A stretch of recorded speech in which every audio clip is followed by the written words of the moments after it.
Good morning, everybody. So my name is Robert. You may have seen me recently through the media with sharing some of my story.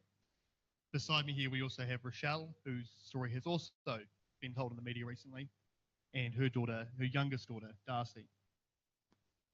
Before we begin, I'd actually like to ask everybody to take a moment's silence, just for those that we have lost to suicide, and also those that may already be struggling. I would also like to make special mention of Georgia, who took her own life 9 weeks ago tomorrow, and she would have been 23 years old today.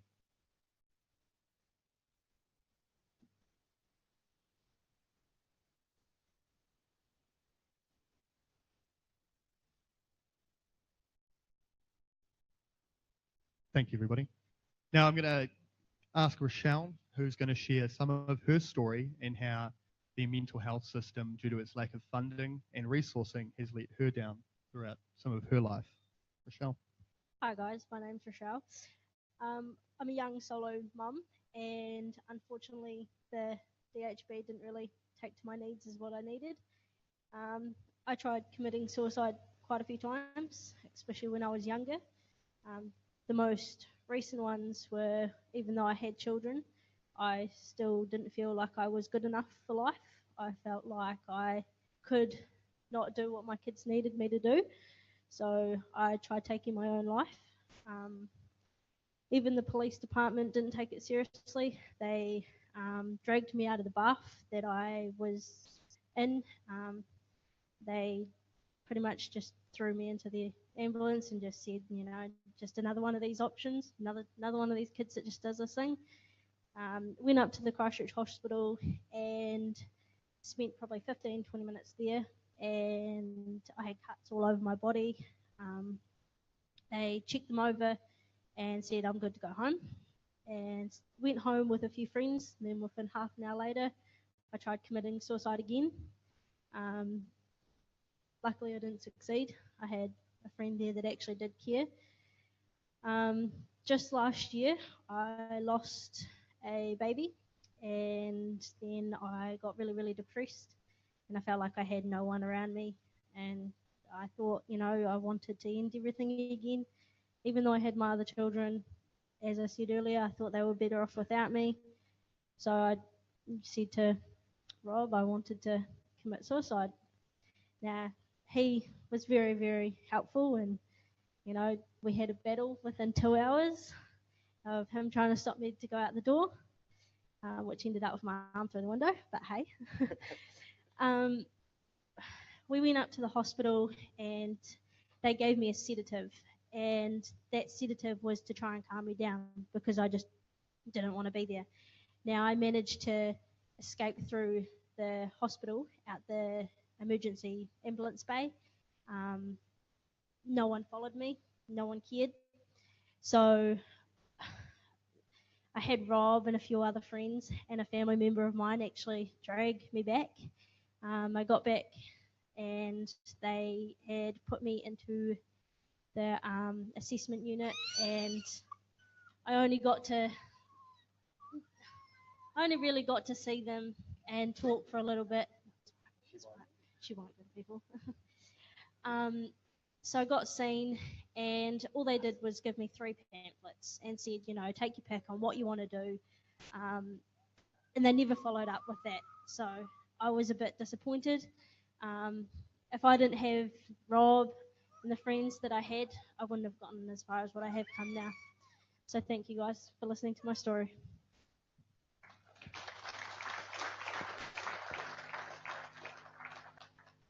Thank you, Rochelle.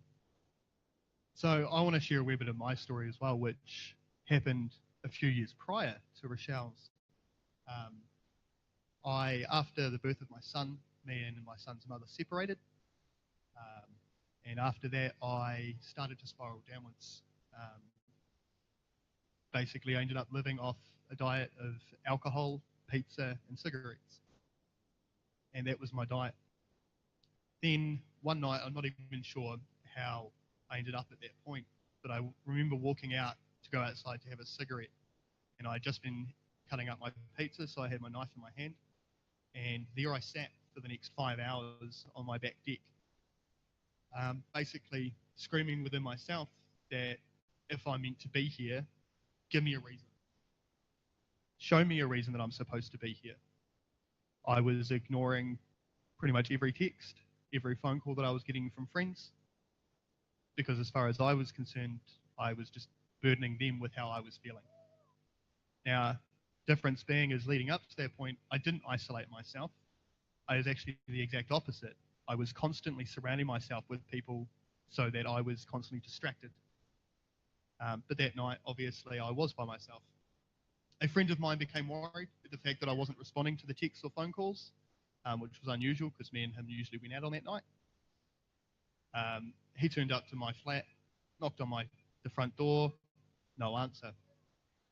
He went to leave, but something in him told him to, no, come back. He's got to be here somewhere. He doesn't go anywhere else. It's not working. So he came around and checked my back deck. There he battled with me for the next hour, trying to get me to take the knife away from my neck. Eventually, he did manage to talk it away from me, and the moment it was gone, he picked me up, and he was a small little horse jockey, so he was a very small guy, and he carried me to his car and took me straight up to the Christchurch Emergency Department. There we sat in the waiting room for another 3 hours, waiting to be seen by anybody. When we arrived, my friend went up and told the nurse why we were there, and that his concerns for me, but they still left us sitting in the waiting room for 3 hours. Once we were seen, we spoke to our crisis team for about 45 minutes. They gave me a sedative and said, if you're not feeling better in a few weeks, come back and see us. And that was it. I'd made it very, very clear to them that if they let me go that night, my intent was to go home and finish what I'd started. They still thought that just simply giving me the sedative and sending me on my way was enough. Luckily enough, my friend kept me under his watch very closely for the next few days and for the coming weeks.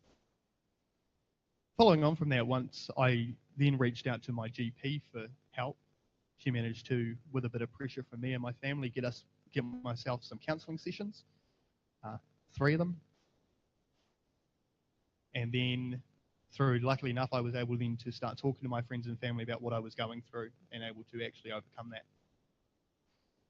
Following on from that, I realised that there was this hole where when people are reaching out for help, they may not be getting it. You know, there's only so much funding that the nurses can use to help. It's to the point that we are triaging mental health patients. You can't do that. You can't judge somebody based on how they present when it comes to mental health. You can't see it. But where our nurses and doctors are being placed in this position that they have to triage, because there's only so much funding that only goes so far, people do get dropped by the system. So as part of that, I decided that I wanted to raise some awareness around suicide prevention and obviously around suicide itself. Get people talking and get this issue out of being this dark taboo topic that we do not talk about. So I decided I was going to try run an event here in Christchurch. I set up a Facebook page to help organise that. And unfortunately, due to a couple of roadblocks that I encountered, the event wasn't able to go forward. But something I noticed is simply the page was called Suicide Awareness Prevention. That was all it was. But just simply by having the group called that, we started having people message the page saying, hey, can I talk to you? I need some help. So I'd talk to them as much as I could. You know, I'm not a trained professional. So I just talk to them as much as I can when it comes to that relating. Almost 4 years later, this page is now much bigger and run very differently. It's no longer an event organising page. It's now used for people to come and get help. But again, not from the professionals, because we know they're already overstretched. From everyday people that have battled this stuff themselves. Back in just before Suicide Awareness Month last year, we had 800 likes on the page. I looked this morning, we're now at 6,530 likes.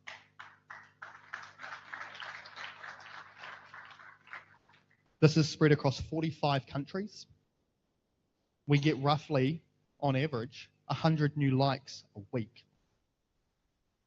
Now, it's awesome that, you know, people are knowing they can reach out. But it's also quite a scary thought when you think that's 100 new people that are having to reach out. We field somewhere in the vicinity of 30 to 150 new messages every week. I've got a team of up to about 11 admin that assist me in this from all around the world. We've got a few from the United States, a couple we've had from the UK, Australia, and obviously here in New Zealand. Rochelle herself is actually one of the admins as well on the page. And we point out that we're not professionals. We are people that care. We know what that darkness feels like, and we want to help. We want to try and take some of that strain off the system so that those that are in the most desperate need can get it. Now, obviously, we do refer people to services where needed. We have in one instance had to notify the police due to being seriously concerned about somebody's welfare. But going forward, I would like to see something like the page we run being used and operated by professionals so that when people can't want to reach out, it is much easier to do so through social media these days. People don't feel, especially teenagers and the young ones, don't feel as comfortable ringing somebody. They'd much rather just message somebody on Facebook. The vision that I've created for the page is a wee bit harsh to hear at times, but it's ultimately what I want to do. And that is killing the stigma around suicide. Because we need to get you guys talking. We need to get the stories out there so that people know without a doubt that they are not alone. That there is people out there that know what this darkness is like. So ultimately the hope Rochelle and myself and a few others have had from coming forward and sharing our stories is to let people know that it is okay to talk about this. I've challenged multiple political parties recently at their conferences to say the word suicide. Just simply say the word, because most of them won't, because it's such a dark, taboo topic, and we need to change that. And it starts here with everybody here in the room and online talking about it. Share your stories, whether it's yours or your friends. Thank you.